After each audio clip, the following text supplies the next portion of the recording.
Bueno, seguimos en el programa y ahora vamos a ver primero, antes de entablar la comunicación, vamos a entablar una comunicación con la fundadora de Abogadas Feministas del AMBA. Ella es abogada, es redactora del proyecto de ley CASU, se llama Carolina Rodríguez. Mientras conectamos, vamos a estar viendo un poco de qué se trata este proyecto de ley que han presentado. Y preguntándonos un poco quién sostiene la vida cuando quienes deben hacerlo no aparecen, ¿no? A ver si tenemos el videito por ahí. ¿Sabías que hay padres que no están, pero igual deciden todo? Yo también tuve que pedirle permiso a alguien que no estaba. Pueden no pagar, no cuidar, no aparecer, pero igual tienen poder legal sobre decisiones claves. En Argentina, 7 de cada 10 mujeres separadas crían solas a sus hijos. Solo 1 de cada 4 recibe cuota alimentaria. Pero aún así pueden frenar tu vida. 1.600.000 mujeres criando solas a más de 3 millones de niños.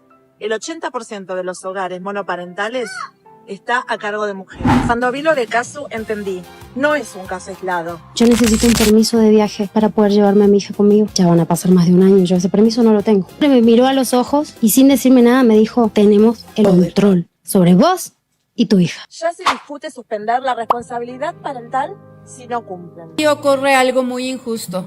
Quien cuida, quien educa, quien sostiene el hogar, tiene que pedir permiso, mientras quien decidió no estar conserva el poder de decidir que no. Cuando esta negativa se utiliza para presionar, controlar o castigar a la madre, ya no estamos frente a un simple trámite administrativo. ¿Te pasó? Hablemos. Porque cuando se cuenta, deja de ser invisible. Bueno, para hablar de esto estamos en comunicación con Carolina Rodríguez. Hola, Caro, ¿cómo estás? Hola chicas, ¿cómo están? ¿Todo bien? Bueno, gracias por conectar. Queríamos preguntarte que nos cuentes cómo surge la idea de este proyecto, la redacción y en qué situación está. Bueno, comenzó todo un poco con lo que expuso Casu, que ustedes recién introducían muy bien. Primero existió el proyecto de ley en México, que lo presentó la diputada Sandra Arriola, que es diferente al nuestro porque allá plantean una reforma constitucional y además es por los viajes, es por el tema de salir al exterior en particular. En Argentina se empezaron a juntar firmas también, una madre monomarental hizo la petición en Change y se juntaron un montón de firmas, pero faltaba el proyecto. Y nosotras de Abogadas Feministas AMBA empezamos a postear sobre, a pensar cómo se podía darle forma a esto. Y nos contactó Fernanda, que es asesora del senador Carlos Linares, que es del Partido Justicialista por Chubut. Y nos propuso presentarlo y así lo hicimos. Estudiando un poco el caso y la problemática en realidad en general que enfrentan sobre todo las mamás que crían solas, planteamos la suspensión provisoria de la responsabilidad parental directamente para que las mamás en esta situación puedan salir del país, pero puedan hacer cualquier tipo de trámite. Porque lo que sucede en la práctica es que tienen que iniciar 3 millones de expedientes, entonces se les suma la sobrecarga del trabajo de cuidados que ejercen al 100%, del trabajo remunerado, más lo que llamamos nosotras como la sobrecarga litigiosa, de tener que iniciar 3 millones de expedientes para resolver cuestiones cotidianas de la crianza, cotidianas o extraordinarias, pero se vuelve todo muy, muy pesado. Y como el Estado en realidad tiene que apoyar a estas personas, a estas madres que crían solas y contrarrestar estas desigualdades, nos encontramos con esta especie de vacío legal, porque si bien está legislada la privación de la responsabilidad parental, es una cuestión de fondo, digamos que un juicio tradicional que implica extremos probatorios muy complicados, muchos años de trámite. No hay una medida así como cautelar que sea expeditiva, que es un poco lo que proponemos frente a la ausencia material y afectiva durante al menos 3 meses. Consideramos que es razonable dictar esta medida cautelar. Es lo que un poco propone el proyecto como un añadido al Código Civil y Comercial. Te hago una pregunta, Carolina. ¿Esto que están planteando la ley es solamente para madres que se encuentran la necesidad de salir del país con sus hijos o en qué situación están si quieren mudarse por cuestiones laborales dentro del país? ¿Hay una legislación diferente? ¿Cómo se trabaja esa cuestión? No, aplica para cualquier tipo de decisión de que se tenga que realizar en el ejercicio de la crianza. Digamos, la idea sería que quien no está, no aporta ni afectiva ni materialmente, tampoco decida ni bloquee cuestiones que son, cuestiones cotidianas de la crianza o a veces extraordinarias según el caso en particular. Pero hoy en día lo que le sucede a estas mamás, obvio que el proyecto habla de progenitores porque se legisla en términos generales, ¿no? Pero yo hablo de mamás porque son la gran mayoría. Los hogares monoparentales, en realidad la mayoría son monomarentales, pero aplicaría para cualquiera que se encuentre en esta situación, en este contexto. Lo que sucede en la práctica es que de por sí ya tienen que iniciar generalmente el proceso de alimentos, muchas veces ante los incumplimientos hay que iniciar incidentes también aparte. A veces tienen que solicitar el cuidado personal unilateral, que es excepcional en nuestra legislación desde que rige el Código Compartido como regla. Eso igual no les alcanza, por ejemplo, para salir del país, entonces se te suma otro expediente más. A veces si son madres que sufren además situaciones de violencia, tenés el expediente de violencia también para pedir medidas de protección. Entonces realmente llevar a cabo 5 o 6 expedientes se vuelve muy costoso, pero además de lo económico tiene una carga emocional. Claro. Y la carga de la madre de tener que además, la carga procesal de producir prueba en casi todos estos expedientes o de acreditar los extremos cautelares en los que son procedimientos se supone que más expeditivos. Y es muchísima carga. Hablamos de una triple carga porque esto se le suma a las tareas de cuidado y a los trabajos remunerados, que encima son mamás que acceden a los trabajos más precarizados porque sí, son totalmente los que en el mejor de los casos te permiten conciliar el cuidado, ¿no? Como que tienen más flexibilidad horaria, entre comillas, porque una termina trabajando a cualquier hora y también con los hijos e hijas a cuestas. La idea es entonces una medida cautelar abarcativa que comprime un poco esta carga litigiosa. ¿Y cómo estamos? Porque bueno, justamente estamos en un momento del país donde tenemos una avanzada antiderechos. ¿En qué situación está el proyecto? No, el proyecto ya se presentó en el Senado y bueno, sí, obviamente que por ahora está ahí parado porque hay otras prioridades. También el senador Carlos Linares estuvo convocando muchos conversatorios por el proyecto de falsas denuncias, porque el de Lozada, porque hay una preocupación generalizada de todos los movimientos de mujeres, feministas y de protección de niños, niñas y adolescentes en relación a este proyecto, y obviamente es bueno, como esta situación en la que estamos todos, de tener que frenar, de resistir, de conservar aunque sea los derechos adquiridos, y quizás lamentablemente pensar en ampliarlos en este contexto se vuelve como un poco difícil, pero bueno, lo hemos presentado porque surgió la oportunidad y porque igual pensamos que hay que seguir pensando para adelante. Pero nada, obviamente que la conformación actual del Congreso no es lo más favorable para este tipo de propuestas, por el contrario, son todas en retroceso y no van muy en línea ni con los estándares de derechos humanos ni con la Constitución Nacional.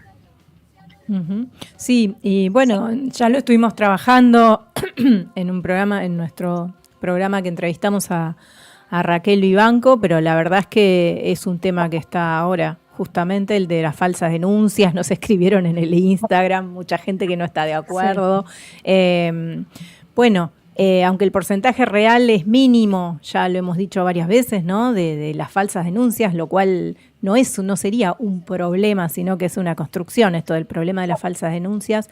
¿Qué pensás al respecto? ¿Cómo hacemos para resistir esta avanzada? Sí, nosotros hicimos un vivo también con Raquel hace poco. La realidad es que justo hoy compartimos porque ONU Mujeres hizo una publicación un poco alertando sobre este proyecto y lo grave que sería su sanción. También el Observatorio de Violencia de Género de los Ministerios Públicos Fiscales, o sea, hay un montón de organismos institucionalmente, digamos, que no hay mucho sustento. Claro. Las estadísticas, como decían, a nivel internacional son del 1% las denuncias, digamos, falsas por violencia de género, pero en el Consejo de la Magistratura relevó lo que tiene que ver con delitos en general, que hay un 3% de falsas denuncias totales, o sea, las de violencia de género y todas. Y no hay estadísticas significativas, al contrario, el 77% de las mujeres que sufren violencia de género no se anima a denunciar, y en los casos de abuso sexual contra niños, niñas y adolescentes, entre un 90 y 95% no se denuncian. Entonces ya de por sí, por eso estamos muy con esto de no hay falsas denuncias, faltan las denuncias. Claro. Y si encima se sanciona un proyecto que busca endurecer las penas que ya existen para falsas denuncias, falso testimonio, calumnias, injurias y demás delitos vinculados, es como que en vez de apoyar e incentivar a las personas que están en situación de violencia de género, que quieren proteger a un niño, niña o adolescente de un contexto de maltrato, de abuso, se los está desalentando totalmente. Aparte, la realidad es que cuando uno se pone a ver las estadísticas y además te pones a ver quiénes están atrás de este proyecto, no hay muchas dudas de lo que se está buscando es la impunidad, el disciplinamiento a las mujeres y diversidades, a las personas que en general quieran proteger a las niñeces y adolescencias, y la impunidad de los violentos, de los abusadores. La autora de este proyecto es la abogada Huachi, que es la esposa de Diego Huachi, el acosador, abusador de varias jugadoras de fútbol que lo denunciaron de la selección, y bueno, que hablaron en el Senado hace poco, contando sus casos. La verdad es que ellos se agarran de que es inocente y de que fue una falsa denuncia cuando en el procedimiento administrativo de la FIFA no dijo que fuera inocente, dijo que no le alcanzaban los 5 relatos con los que contaba, como para decir, bueno, este señor actuó por fuera del código de ética, pero que eso no implicaba que fuera inocente. Pero bueno, se agarran de eso como para decir que sí. A nivel penal muchas veces pasa lo mismo, a veces no se llega a una condena porque consideran los juzgados que no alcanza la prueba, pero no quiere decir que el delito no existió. Claro. Entonces es realmente una locura, porque una persona cuando hace una denuncia, no le corresponde a la persona que denuncia hacer todo un trabajo de ver si hay evidencia, si hay prueba. Esa es la función de la fiscalía, de la justicia. Obviamente que las denuncias se hacen por indicios, y bueno, realmente no tiene sentido, o sea, no tiene razón de ser este proyecto, y por eso es tan importante hablarlo, difundir quiénes están atrás de esto, que es la única explicación por la cual puede existir un proyecto así, porque la verdad que no tiene razón de ser. Son delitos que ya existen, los de falsas denuncias, los de falsos testimonios, los de calumnias, etcétera, y no hay una estadística significativa de delitos específicos que tengan que ver con la violencia de género o con el maltrato contra niños, niñas y adolescentes, como para decir, bueno, hay un vacío legal, hay un problema muy grave. Al revés, nos faltan las denuncias. Entonces es súper importante como comunicar esto.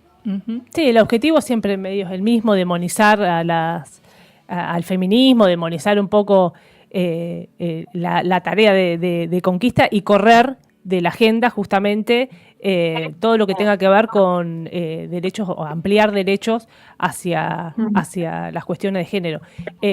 Como decías hoy por ahí, bueno, no están dadas las condiciones, o por ahí en este momento se están discutiendo otro tipo de cosas en el Congreso. Digo, va como en esa misma línea.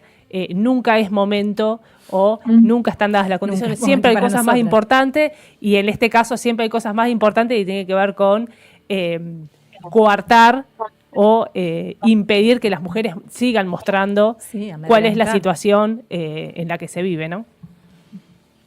Claro, sí, lo bueno es que son proyectos que quedan, y si no fuera viable, no sé, en estos años se puede ver más adelante, pero Sí, obviamente que, bueno, es esto de que lo urgente va tapando lo importante, Sí, ¿no? Más obvio. en contextos en los que estamos, en donde realmente la situación del país es crítica en diversos frentes. La Sí. verdad es que son tantas los retrocesos en materia de derechos humanos que se plantean que no te alcanza el tiempo para resistir a que hay allá. La realidad es que vivimos en una época muy así, pero bueno, es la que toca. No es la primera vez que nos pasa, pero la verdad que es una época también bastante difícil. No sé si hay muchos Sí. precedentes por ejemplo, lo que pasó con los glaciares, la reforma laboral, bueno, hay un montón de cosas que son preocupantes y que convergen, ¿no? Porque obviamente que se retroalimentan todas estas cuestiones. Las madres que crían solas, lo que decía antes, ya están expuestas a los trabajos más precarizados y en un contexto donde el derecho al trabajo se precariza todavía más expuestas están. Y bueno, obviamente que hablamos de los niños, niñas y adolescentes que están a su cuidado.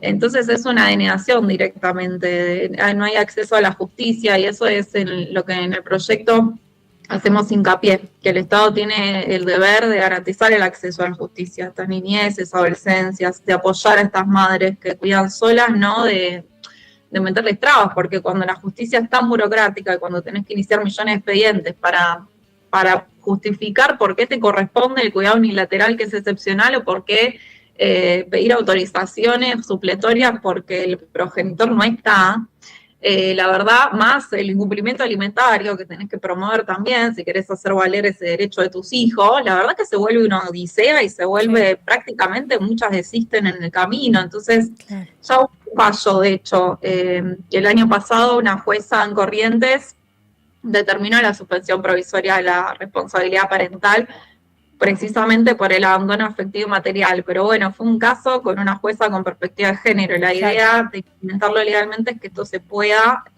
plantear con una ley, o sea, un artículo del código en particular para la generalidad de los casos, ¿no? Que es lo que lo vuelve, o al menos hay una herramienta como para plantearlo más a nivel masivo en todos los casos. Ujú. Bueno, te agradecemos mucho la comunicación y quedamos en contacto, Carolina, para otras situaciones que puedan surgir del marco legal y todo lo que hablamos habitualmente. Bueno, muchas gracias. gracias, Carolina. Bueno, chicas, a ustedes muchas gracias. Nos Chau, Que chau. estén vemos. bien. Chau. Chau, chau.